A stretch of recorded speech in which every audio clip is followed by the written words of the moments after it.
5 minute इस video को जरूर देखें क्योंकि आप सभी को इस वीडियो के माध्यम से बहुत ही अच्छा ज्ञान प्राप्त होने वाला है। तो आप सभी इस वीडियो को जरूर देखें। नमस्कार दोस्तों, जय श्री कृष्ण, राधे राधे। दोस्तों, आज हम आपको बताएंगे कुछ ऐसी चीजों के बारे में जो अगर एक बेटी अपने मायके से ससुराल कभी भी लाती है तो उसके घर की बर्बादी होनी ही होनी है। लेकिन उससे पहले आइए जानते हैं कुछ ऐसी गलतियों के बारे में जो अगर आपके घर में भी मौजूद हैं तो इन्हें तुरंत सुधार ले, वरना यह आपको कंगाल कर सकती है। दोस्तों, आपने वास्तु के बारे में तो सुना होगा।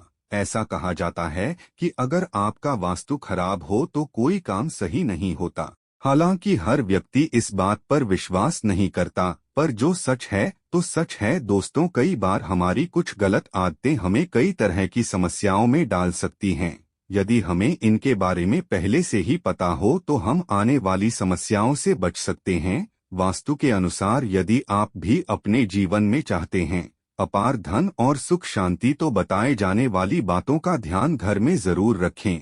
ऐसा करने से कभी दरिद्रता और गरीबी नहीं आएगी। अब जानते हैं कि किन कामों को ना करने से आप अपने पास से गरीबी को हटा सकते हैं। लेकिन उससे पहले आप सभी से निवेदन है कि वीडियो को लाइक करें, अपने दोस्तों के साथ शेयर करें, और अगर आपने अभी तक चैनल को सब्सक्राइब नहीं किया है तो जल्दी से सब्सक्राइब करके बेल आइकन को भी प्रेस कर दें। तो दोस्तों, चलते हैं और सुनते हैं इसके बारे में। दोस्तों, अगर आप अपने बेडरूम में दरवाजे की तरफ पैर करके सोते हैं तो यह वास्तु के हिसाब से बिल्कुल सही नहीं है। ऐसी मान्यता है कि ऐसा करने से जो लक्ष्मी आपके घर में आती हैं वह दरवाजे से ही लौट जाती है।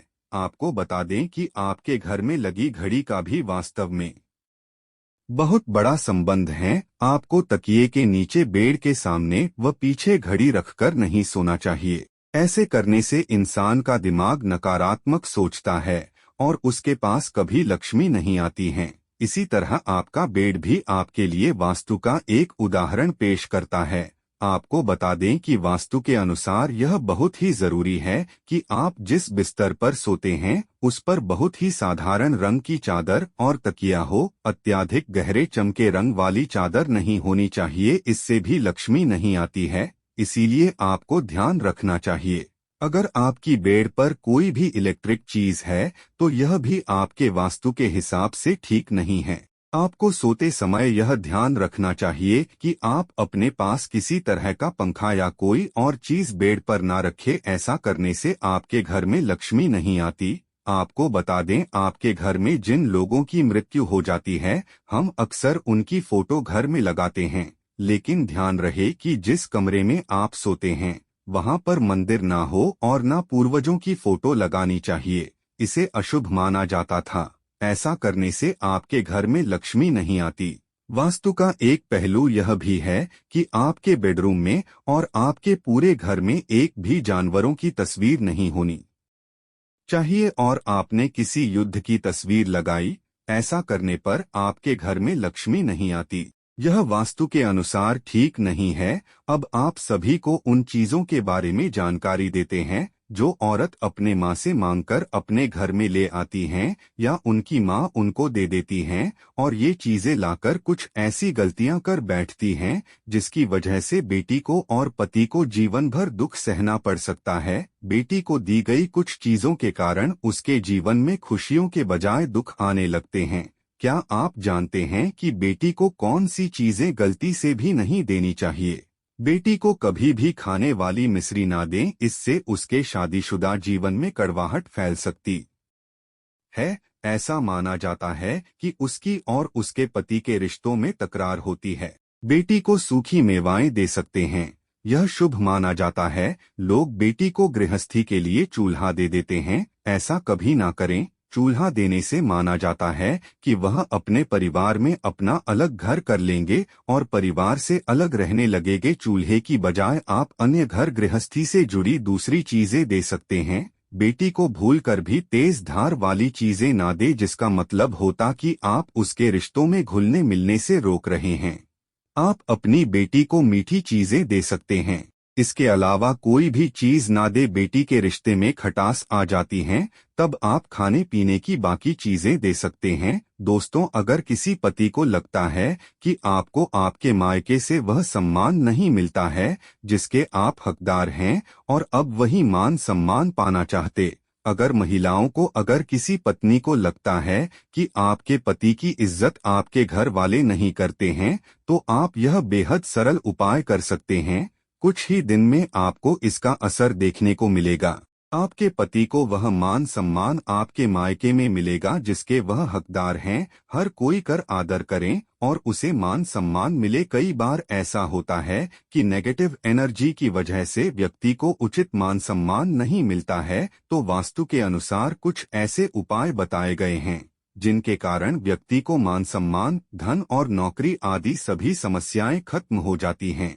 साथ ही काफी लोग आपका आदर भी करने लगते हैं। यदि आप चाहते हैं कुछ उपायों के बारे में, यदि आप चाहते हैं कि समाज में और आपके ससुराल में आपको मान सम्मान मिले, तो आपको करना होगा ये उपाय। रात को सोते समय एक तांबे के बर्तन में पानी रखकर सोएं और उस बर्तन में आपको सोना चांदी का कोई सिक्का या आभूषण भी डाल देना है और सुबह उठकर सबसे पहले बिना कुल्ला किए उस जल को पी जाना है। ऐसा करने से व्यक्ति को उचित मान सम्मान की प्राप्ति होने लगती है। चाहे कितना भी तनाव आपके जीवन में है वह भी समाप्त हो जाता है। आपके दिमाग में या आपके मन में कोई भी तनाव हो वह सब समाप्त हो जाता है। और सोते समय अपने पलंग के नीचे पानी रखें और सुबह वह पानी घर के बाहर फेंक दें। ऐसा करने से वाद विवाद या कोई व्यक्ति आपके ऊपर आरोप लगाता है तो वह भी सिद्ध होता है। इस उपाय को करने से आपको सभी प्रकार के वाद विवाद से सुरक्षा मिलती है। इससे आपके ऊपर जितनी भी नकारात्मकता ऊर्जा है या घर में नकारात्मकता ऊर्जा है वह सब इस पानी के द्वारा घर से बाहर निकल जाएगी। रोजाना ये उपाय करें, आपको इसका असर दिखने लगेगा। समाज में मान सम्मान की प्राप्ति के लिए, संबंधित समस्याओं के लिए, अथवा अगर आपको नौकरी नहीं मिल रही, आपको कारोबार नहीं चल रहा है, तो आप सभी को कबूतर और चिड़िया को चावल बाजरा का मिश्रण डालना चाहिए। वही बाजरा आपको शुक्रवार के दिन खरीदना है और शनिवार से यह प्रक्रिया शुरू करनी है। ऐसा करने से बहुत लाभ मिलता है और मान सम्मान के साथ ही धन संबंधी समस्याएं भी दूर हो जाती हैं। यदि आपको नौकरी नहीं मिल रही है तो आपको नौकरी भी मिल जाती है। साथ ही बुधवार के दिन गणपति जी को दूध अर्पित करने से व्यक्ति को मान सम्मान की प्राप्ति होती है। दोस्तों, उम्मीद है आप सभी को ये वीडियो अच्छी लगी होगी। अगर हाँ तो वीडियो को लाइक कीजिए, शेयर कीजिए और चैनल को सब्सक्राइब करना मत भूलिएगा। और हाँ, इस वीडियो से कोई भी सवाल है तो आप कमेंट बॉक्स में जरूर लिखें, और आपके पास कोई भी सवाल नहीं तो कमेंट में जय माता लक्ष्मी अवश्य लिखें, जिससे आपके घर परिवार पर माता लक्ष्मी कृपा बनी रहे। जय माता रानी। धन्यवाद दोस्तों।